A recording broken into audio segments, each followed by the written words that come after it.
సిలువ వేస్తారు. ఆయన సిలువకు అప్పగించబడతాడు. అయితే యేసుక్రీస్తు వారు ప్రతి విషయంలో తండ్రితో మాట్లాడుతూ ఉండేవారు. ఆయన వారితో కూడా గెత్సెమనే అనబడిన ఒక చోటికి వచ్చి అక్కడికి వెళ్ళి ప్రార్థన చేసి వచ్చు వరకు మీరెక్కడ ఉండుడని శిష్యులతో చెప్పాడు. ఆయన శిష్యులతో ఏం చెప్పాడు? నేను ప్రార్థన చేసి వచ్చేంత వరకు మీరిక్కడ మెలకువగా ఉండి ఏం చేయమన్నాడు? చేశారా? వీళ్ళు చేయలేదు.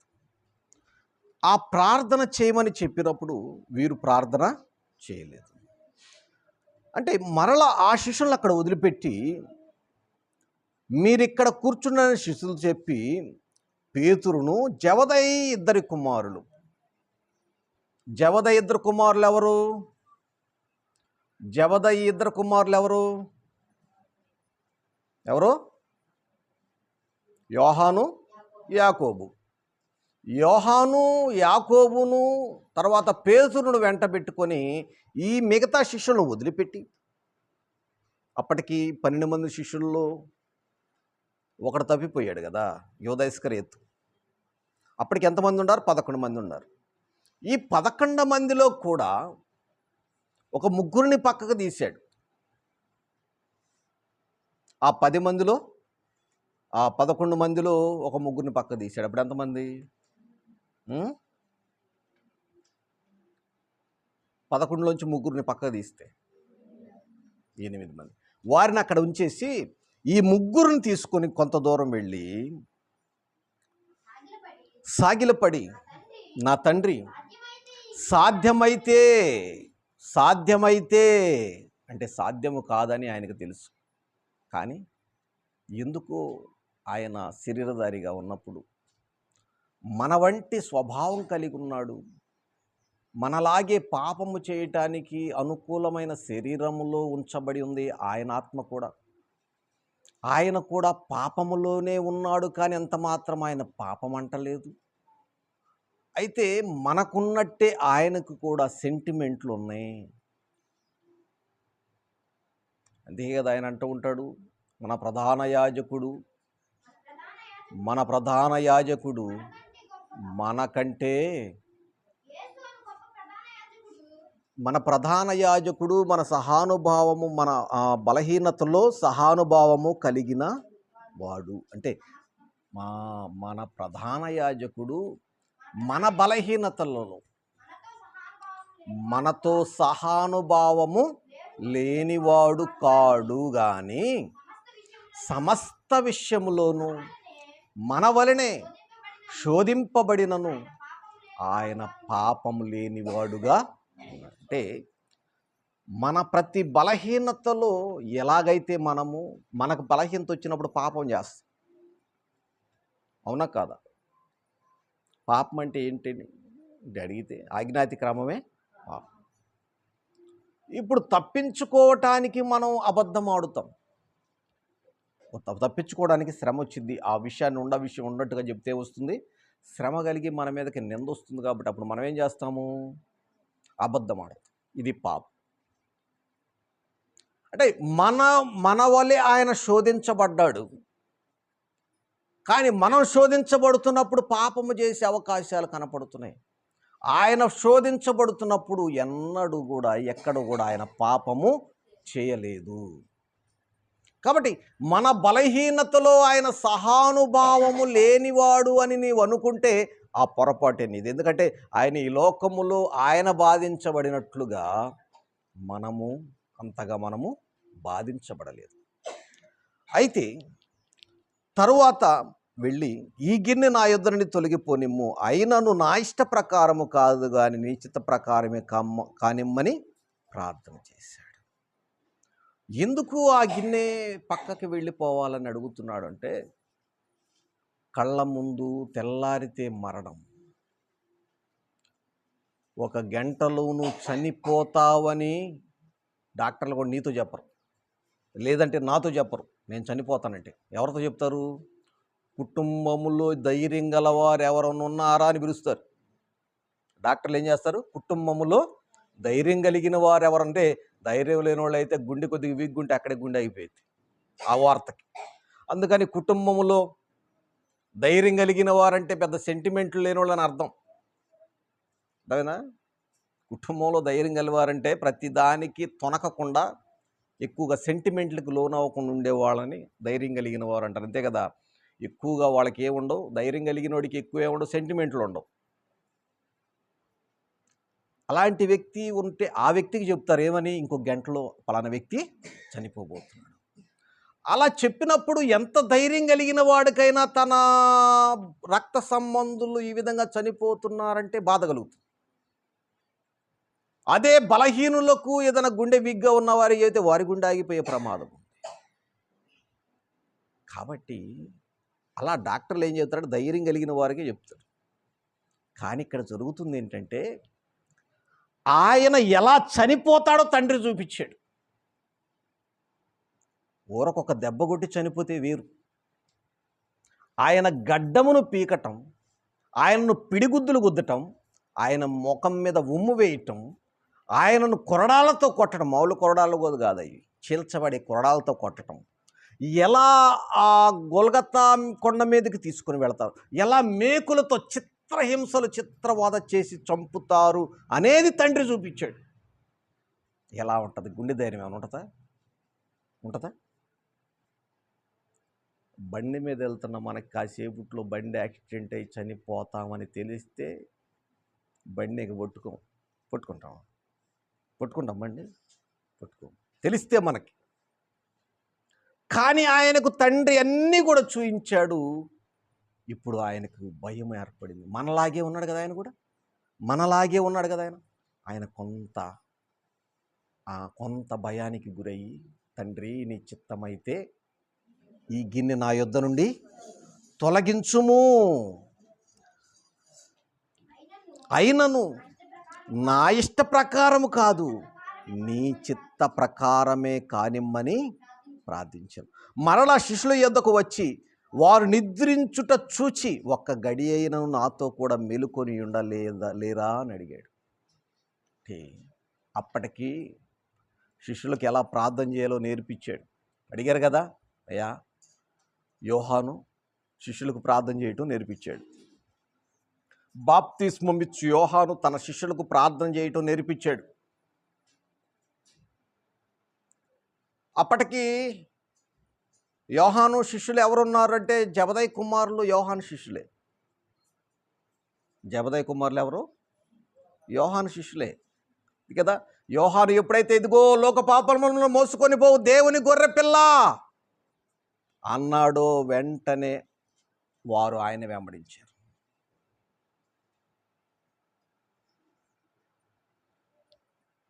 యోహాను శిష్యులకి యోహాను ఏమి నేర్పించాడు? ప్రార్థన నేర్పించాడు. మాకు కూడా నువ్వు ప్రార్థన నేర్పించయ్యా అని అడిగితే నేర్పించనన్నాడా? నేర్పించాడు ఒక ప్రార్థన. పరలోకమందున్న మా తండ్రి, నీ నామము పరిశుద్ధపరచబడునుగాక, నీ రాజ్యము వచ్చునుగాక, నీ చిత్తము పరలోకమందు నెరవేరునట్లు భూమి యందును నెరవేరునుగాక, మా రుణస్థులను మేము క్షమించుచున్న ప్రకారము మా రుణములను క్షమించుము, మమ్ములను శోధనలోనికి తేక కీడు నుండి తప్పించుము, రాజ్యము బలము మహిమ నీవయున్నావు తండ్రి అని ప్రార్థన నేర్పించాడు. వీరికి ఏదైనా ప్రార్థన రాత అంటానికి అవకాశం లేదు, వీరికి ప్రార్థన నేర్పించాడు. కానీ ఒక్క క్షణము కూడా వీరు మేలుకొని ప్రార్థన చేయలేరా అని అడిగాడు. మీరు శోధనలో ప్రవేశింపకుండునట్లు, ఆయన శోధనలో ప్రవేశించకుండా ఉండడం కోసం ఇలా ప్రార్థన చేయమంది. వీళ్ళేదో ప్రార్థన చేస్తే ఆయనకి శ్రమ తప్పిపోయిద్దని కాదు, ఆయన ఆల్రెడీ ఆ శ్రమకు ఇష్టపడ్డాడు, ఆ శ్రమను తీసుకోవడానికి ఇష్టపడ్డాడు. కానీ ఇప్పుడు శ్రమలోకి ఎవరు వెళ్ళబోతున్నారు? వీడి శిష్యులందరూ కూడా చెదరిపోతున్నారు. అపవాది గొర్రెల కాపర్ని కొడుతున్నాడు, గొర్రెలన్నీ కూడా ఏమైపోతున్నాయి? చెదరిపోతున్నాయి. ఇప్పుడు వీరికి దేవుని సహాయం కావాలి. ఎవరికి? శిష్యులకు దేవుని సహాయం కావాలి. కాబట్టి అందుకే అంటున్నాడు, మీరు శోధనలో ప్రవేశింపకుండునట్లు మెలకువగా ఉండి ప్రార్థన చేయుడి. ఆత్మసిద్ధమే కాని శరీరము బలహీనమని పేతురు చెప్పి మరలా రెండవ మారు వెళ్ళి, తండ్రి, నేను దీని గిన్నె త్రాగితేనే కానీ ఇది నా యొద్ద నుండి తొలగిపోట అసాధ్యమైతే నీ చిత్తమే సిద్ధించునుగా కని ప్రార్థించి తిరిగి వచ్చి వారు మరలా నిద్రించుట చూచి ఏలయనగా వారి కన్నులు భారముగా ఉండెను. ఆయన వారిని మరలా విడిచి వెళ్ళి ఆ మాటలే చెప్పుచు మూడవ మారు ప్రార్థన చేసి 3 సార్లు ప్రార్థన చేసిన తండ్రి దగ్గర ఒకటే మాట అడుగుతున్నాడు, తండ్రి, ఈ గిన్నెను నా యొద్ద నుండి తొలగిపోనివ్వవా. అడుగుతున్నాడు, సాధ్యము కాకపోతే వద్దులే, సాధ్యము కాకపోతే వద్దులే, నా ఇష్టం కాదులే, నీ ఇష్టమేనయ్యా. అంటే ఈ పాత్ర, ఈ గిన్నె అనేది ఆయన చేయవలసిన పనికి సాదృశ్యంగా ఉంది. పాత్ర అంటే అర్థం ఏంటంటే ఆయన చేయవలసిన పని. ఈ పని చేయటానికి ఆయన ఒక విధముగా ఒకనొక సమయంలో ఆయన ఆ కొండ మీద ప్రార్థనలో ఆ చెమట రక్తముగా మారి ఆయన బాగా హై బీపీకి గురైపోయాడు. రక్త బిందువుల రూపంలో చెమట రక్త బిందువుల రూపంలో కారింది. అంత వేదనకు గురయ్యాడు. అందుకే కదా, చింతాక్రాంతుడగుటకు దుఃఖపడుటకును చింతాక్రాంతుడగుటకును మొదలుపెట్టెను. నా ప్రాణము మరణమగునంతగా బహు దుఃఖపడుచున్నది. ప్రాణము మరణమవునంతగా ఆయన ముందు, రేపు ఆయన మరణం అవటం తర్వాత సంగతి, ముందుగానే తన ప్రాణం మరణమయ్యేంత వరకు ఆయన దుఃఖపడుతున్నాడంట, బాధపడుతున్నాడంట. ఎందుకు అంటే, ఎందుకు ఆయన ఇలా చేయాలి అంటే, మత్తయి సువార్త 5వ అధ్యాయము 20వ వచనం, శాస్త్రుల నీతి కంటెను పరిసయ్యుల నీతి కంటెను మీ నీతి అధికము కాని ఎడల మీరు పరలోక రాజ్యములో ప్రవేశింపనేరని మీతో చెప్పుచున్నాను. అంటే శాస్త్రులు నీతి కలిగిన వారా, పరిసయ్యులు నీతి కలిగిన వారంటే వారు నీతిమంతులమని చెప్పుకుంటారు. అలాంటి నీతి కాదు, వారి కంటే కూడా నీతి కలిగి ఉండాలి మీరు. అలాంటి నీతి ఎక్కడి నుంచి వస్తుంది? అలాంటి నీతి ఎక్కడి నుంచి వస్తుంది? ఎక్కడి నుంచి వస్తుంది? విశ్వాస మూలముగా అలాంటి నీతి వస్తుంది. కాబట్టి ఆయన ఇంకొక మాట చదువు 17వ వచనంలో, ధర్మశాస్త్రమునైనను ప్రవక్తల వచనములైనను కొట్టివేయ వచ్చితరాన్ని తల ఉంచవద్దు, నెరవేర్చుటకే గాని కొట్టివేయుటకు నేను రాలేదు. అంటే ఆయన ఎందుకు వచ్చాడంట? ప్రవక్తల వచనములో ధర్మశాస్త్రాన్ని నెరవేర్చాలి, ప్రవక్తల వచనాలను నెరవేర్చాలి, ఎన్నిటిని నెరవేర్చాలి. నెరవేర్చటానికి ఆయన వచ్చాడు. అందుకే కదా లేవీయులకు రాసిన పత్రిక లేవికాండము 16వ అధ్యాయము 11వ వచనం, లేవికాండము, ఈ మాట చదువుకునే వాక్యాన్ని ముగిద్దాం. లేవికాండము 16వ అధ్యాయము 11వ వచనము, అప్పుడు అహరోను పాప పరిహారార్థ బలియగు ఆ కోడెను తీసుకొని వచ్చి తన నిమిత్తము తన ఇంటి వారి నిమిత్తము ప్రాయశ్చిత్తము చేసుకొనవలెను. ఆ తరువాత అతడు తన కొరకు తనర్పించు పాప పరిహారార్థ కోడెను వధించి యెహోవా సన్నిధినున్న ధూపపీఠము మీద ధూపార్తుడు నిప్పులతో తన పిడికిడతో పరిమళ ధూప సువర్ణము తీసుకొని అడ్డు తెరవ లోపలికి వచ్చి వాటిని తెచ్చి తాను చావకున్నట్లు ఆ ధూపము మేఘము వలె శాసనముల మీదున్న కరుణాపీఠమును కమ్ముటకు యెహోవా సన్నిధిని అగ్ని మీద ఆ ధూప ద్రవ్యము వేయవలెను. అప్పుడు అతడు ఆ కోడె రక్తములో కొంచెము తీసుకొని తూర్పు పక్కను కరుణాపీఠము మీద తన వ్రేలితో ప్రోక్షించి కరుణాపీఠము ఎదుట తన వ్రేలితో ఆ రక్తము కొంచెము 7 మార్లు ప్రోక్షించవలెను. అప్పుడతడు ప్రజలర్పించు పాప పరిహారార్థ బలియగు మేకను వధించి అడ్డు తెరలోనికి దానిని రక్తము తెచ్చి ఆ కోడి రక్తములో చేసినట్లు దీనిని రక్తముతోనూ చేసి కరుణాపీఠము మీదను దాని ఎదుట దానిని ప్రోక్షించవలెను. ఇప్పుడు అక్కడికి వెళ్ళాలి అంటే ఆ ప్రధాన యాజకుడికి కూడా ఏమవసరం? నేను ఎట్లా పడితే అట్లా పోతాను, నేను ప్రధాన యాజకుడిని, నేను పాస్టర్ని, నేను ఎట్టపోయినా ఒప్పుకుంటాడంటే కుదరదు. ఎవరికైనా పరిశుద్ధత కావాలి. మొదటిగా ఎవరు పరిశుద్ధపరచబడాలంట? ఎవరో తన నిమిత్తము, తన కుటుంబము నిమిత్తము,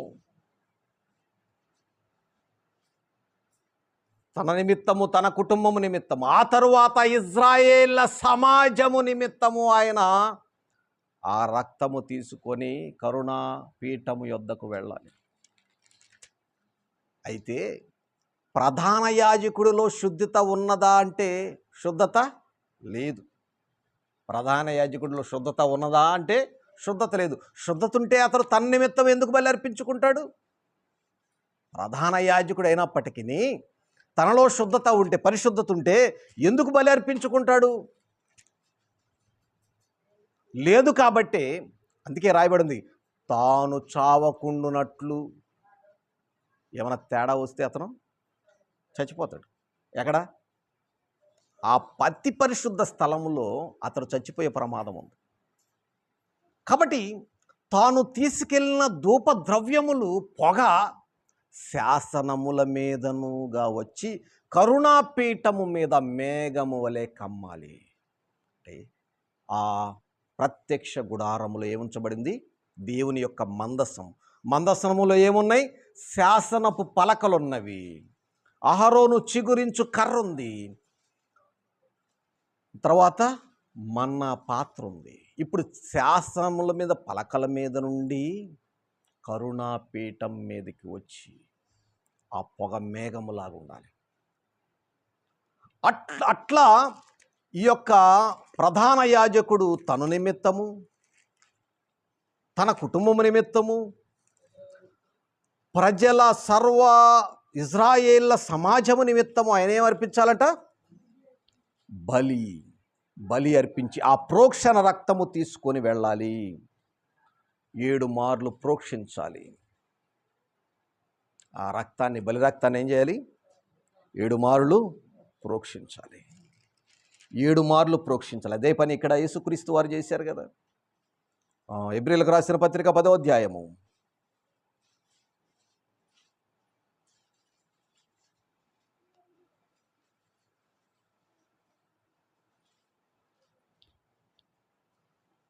ఎబ్రీయులకు రాసిన పత్రిక 10వ అధ్యాయము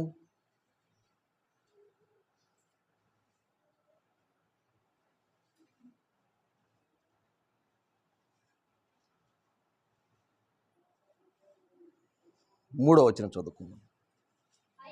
అయితే ఆ బలులు అర్పించుట చేత ఏటేట పాపములు జ్ఞాపకమునకు వచ్చుచున్నవి. ఎలయనగా ఎడ్ల యొక్కయు మేకల యొక్క రక్తము పాపములు తీసివేయట అసాధ్యము. ఇప్పుడు ఇజ్రాయేల్ సమాజం అంతా కూడా పశువులు వధిస్తూ ఉంది పాపాలు పోతాయని ఏటేటా. కానీ దేవుని యొక్క వాక్యం చెబుతుంది, వీరి తాత్కాలికమైన పరిశుద్ధత కొరకి కానీ వీరి పాపాలు పూర్తిగా తీసివేయటానికి బలి పశువుల యొక్క రక్తము అసాధ్యము. కాబట్టి ఏం జరిగింది? కాబట్టి ఆయన ఈ లోకములకు ప్రవేశించినప్పుడు ఇలాగూ చెప్పుచున్నాడు, బలియు అర్పణ నీవు కోరలేదు కానీ నాకు ఒక శరీరమును అమర్చితివి. పూర్ణ హోమములు, పాప పరిహారార్థ బలులు నీకు ఇష్టమైనవి కావు. అప్పుడు నేను గ్రంథపు చుట్టలో నన్ను గురించి రాయబడిన ప్రకారము దేవా నీ చిత్తము నెరవేర్చుటకు ఇదిగో నేను వచ్చి ఇంటిని. ఆయన ఈ లోకానికి వచ్చి ఆయనే ప్రధాన యాజకుడిగా ఏం చేశాడు? చూడక్కడ 9వ అధ్యాయము హెబ్రీయులకు రాసిన పత్రిక 9వ అధ్యాయము 7వ వచనం. సంవత్సరమునకు ఒకసారి మాత్రమే ప్రధాన యాజకుడు ఒక్కడే రక్తము చేత పట్టుకొనుచు రెండవ గుడారములోనికి ప్రవేశించును. ఆ రక్తము తన కొరకు ప్రజల అజ్ఞాన కృత్యముల కొరకును అర్పించును. దీనిని బట్టి ఆ మొదటి గుడారము ఇంకను నిలిచి ఉండగా అతి పరిశుద్ధ స్థలములో ప్రవేశించు మార్గము బయలుపరచబడలేదని పరిశుద్ధాత్మ తెలియజేయుచున్నాడు. ఆ గుడారము ప్రస్తుత కాలమునకు ఉపమానముగా ఉన్నది. ఈ ఉపమానాన్ని బట్టి మనస్సాక్షి విషయములు అపరాధకునికి సంపూర్ణ సిద్ధి కలుగు చేయలేని అర్పణలు బలులు అర్పించబడుచున్నవి. ఇవి దిద్దుబాటు కాలము వచ్చు వరకు విధింపబడి అన్నపానములతోనూ నానా విధములైన ప్రక్షాళనములతోనూ సంబంధించిన శరీరాచారములు మాత్రమై ఉన్నవి. అయితే క్రీస్తు రాబోచున్న మేలుల విషయమైన ప్రధాన యాజకుడిగా వచ్చి తానే నిత్యమైన విమోచన సంపాదించి హస్తకృత్యము కానిది అనగా ఈ సృష్టి సంబంధము కానిది మరి ఘనమైనది సంపూర్ణమైనదైన గుడారము ద్వారా మేకల యొక్కయు కోడెల యొక్క రక్తముతో కాక తన స్వరక్తముతో ఒకేసారి పరిశుద్ధ స్థలములో ప్రవేశించాడు. దేవునికి స్తోత్రం. ఆ ప్రధాన యాజకుడు తన నిమిత్తము పరిశుద్ధపరచుకోవాల్సిన అవసరం లేదు. ఈ ప్రధాన యాజకుడికి తన నిమిత్తము బలి కావాలి, పరిశుద్ధపరచుకోవాలి. కానీ ఈ ప్రధాన యాజకుడు మాత్రము ఏం చేశాడు? ఆయన ఏం చేశాడంట? మేకల యొక్క కోడెల యొక్క రక్తముతో కాక తన స్వరక్తముతో ఒకేసారి పరిశుద్ధ స్థలములో ప్రవేశించను. తన రక్తాన్ని తీసుకుని తానే పరిశుద్ధ స్థలంలోనికి వెళ్ళిపోయి కరుణాపీఠము మీద తన రక్తాన్ని ప్రోక్షించేశాడు. ఎందుకు నిమిత్తమో తెలుసా? నా పాపముల నిమిత్తము తన రక్తము ప్రోక్షించబడుట వలన మనందరము కూడా నీతిమంతులుగా తీర్చబడ్డాము. కాబట్టి మన ప్రధాన యాజకుడు మన బలహీనతలో సహానుభావము లేనివాడు కాదు, కానీ మనలాగే శోధించబడి బాధించబడినా కూడా ఎంత మాత్రం ఆయన పాపము లేనివాడిగా ఉండి మనందరి కొరకు తన రక్తాన్ని చిందించి అతి పరిశుద్ధ స్థలములోనికి తన రక్తాన్ని తీసుకొని వెళ్ళి ప్రోక్షించి యాజకుడుగా ఆయనే, బలి పశువుగా ఆయనే, మనందరి నిమిత్తము ఆయన తన రక్తాన్ని ప్రోక్షించి మనందరినీ కూడా నీతి విషయమై మనల్ని బ్రతికింపజేశాడు.